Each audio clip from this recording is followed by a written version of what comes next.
به جای اینکه 2 ساعت اینجا نشستیم داریم بازی میکنیم بیا برو روغن بگیر. تو خریدای صبحت روغن نبود، مهمونام که دارن میان.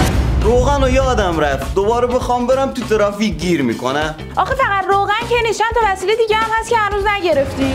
ای بابا ما گذاشت 2 دقیقه بازی کنیم، باشه الان میرم. بابا کجا میری؟ مگه شما نمیدونین افق کوروش شعبه معلم 2 فروش اینترنتی داره؟ نه جریان چیه؟ بابا برنامه اوکالا رو از توی بازار نصبش کن، بعد شعبه معلم 2 رو انتخاب کن، خریدت هم همونجا انجام بده. تازه زیر 1 ساعت هم آقا به دستت میرسه. بیا بشین بابا بازی رو بزنیم، دیر شد. چقدر خوب، اینجوری که خودم میتونم خریدامو تو خونه انجام بدم. آره بابا تازه ارسالش هم رایگانه. بابا داری خطا چرا میکنی؟